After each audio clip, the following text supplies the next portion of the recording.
Your question, how I see religion as an integrating factor in shaping the identity in individual and in society, I would say that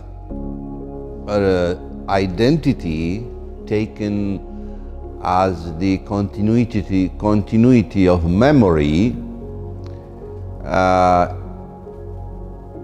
it is, as far as religion is concerned, the most important factor in shaping and integrating in the process of an integral identity of the individual and society. How is it? Well, we are born, as a famous Muslim philosopher Ibn Sina would say, as a al-safha bayda, tabula rasa.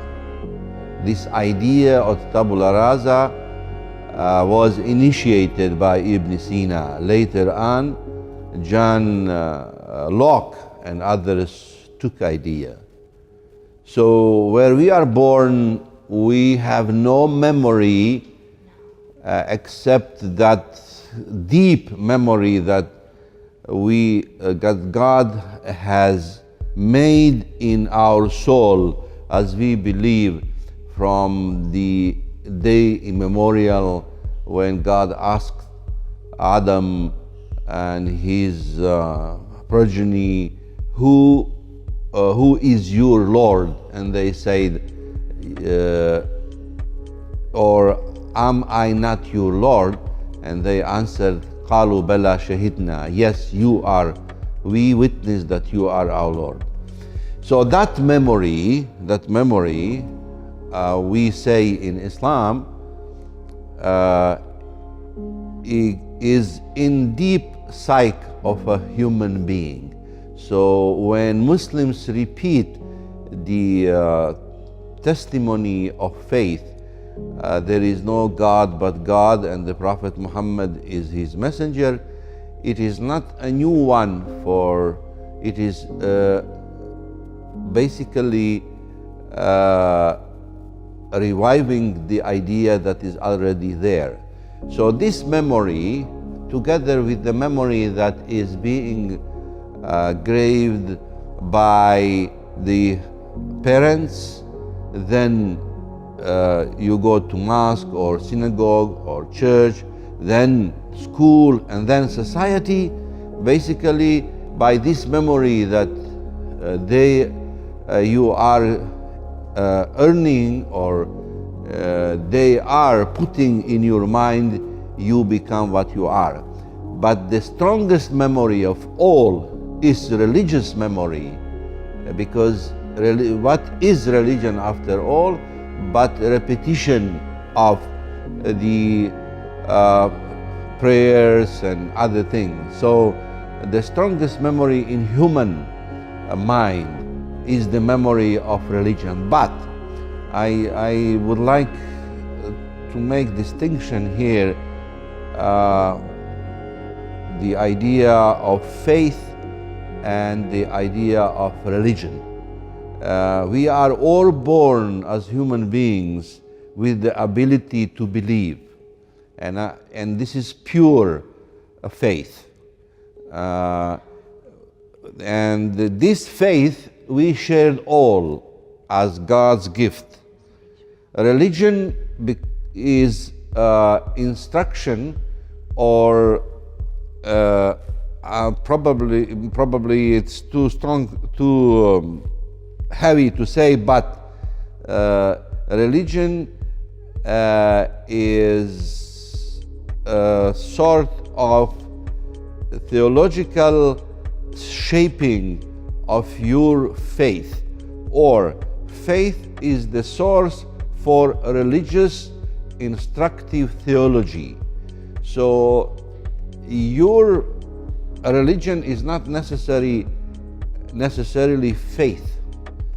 Therefore, to go back all the time to the idea of pure faith is the struggle of life of any faithful, that is to say, to be honest as much as you can to your original faith. So, to answer your question, how religion is shaping the individual's identity in society, I would say that religion is the key for doing so. Now, you can ask me, okay, what about those who have no religion and who are not faithful? Well, I would tell you that there are no faithless religion, faithless people, or there are people who have who are faithless with faith. Even recently I saw a book saying faith of the faithless, meaning that there is no human being on this planet who doesn't have the faith. If we take the faith in a broader sense, as I explained it as a difference between religion. So your beliefs, your faith, your religion makes you your identity in the sense of continuity of memory.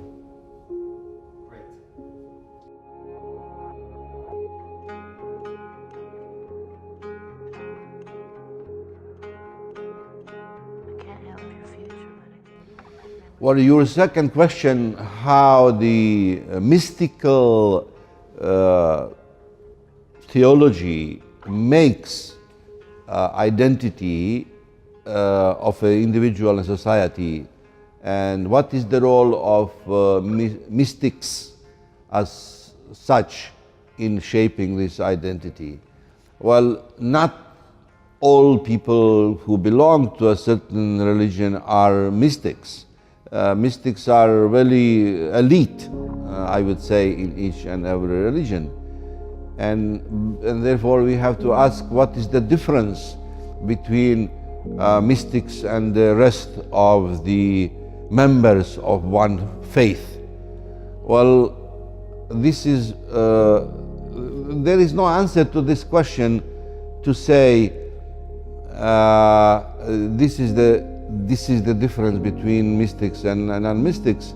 But what we can say is that there have been always individuals who tried to make an extra effort to seek the truth, to find the truth, and to practice the truth of religion in a deeper sense than the rest of the people.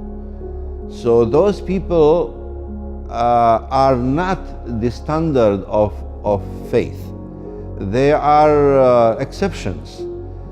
So how they can influence the rest of the members of one faith is not certain all the time. It depends on an individual inclination.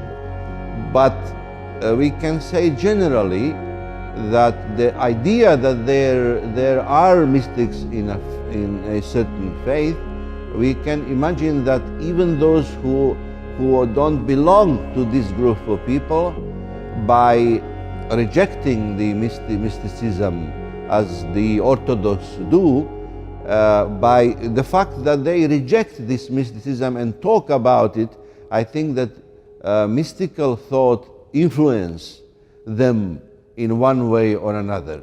So the mysticism as a phenomenon in each and every religion in Islam, as you know, Sufism, and in Judaism, Kabbalah, or in Christianity, mysticism as such, I think these ideas of mystical approach or mystical deeper reflection on love for God, and then claiming that in seeking God's presence,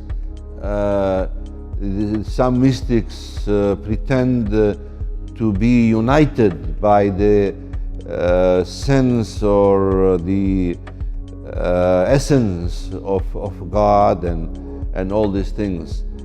I think that religion as such cannot function with this intensity of mysticism, and therefore the common people cannot reach this level of, let's say, awareness or unity, or but at the same time I think the mystical idea in a religion is helpful for some individuals who cannot find the satisfaction in a let's say literal explanation of the text of the Quran and all other sacred books. I'm always impressed by the Rumi's observation when he said that I was seeking God in the church and I couldn't find it. Then I tried to find God in the synagogue and I could not find him. And then I went to the mosque seeking God there, and I could not find him. And then I came home and I found God in my heart. So that's Rumi's simple explanation that is also understandable to a common people, meaning that your religion is what is in your heart. It is not only what you manifest, but what you have in your mind, in your inner soul, as opposed to your outer soul. So you are what you are in your inner soul, and not only what you are in your outer soul.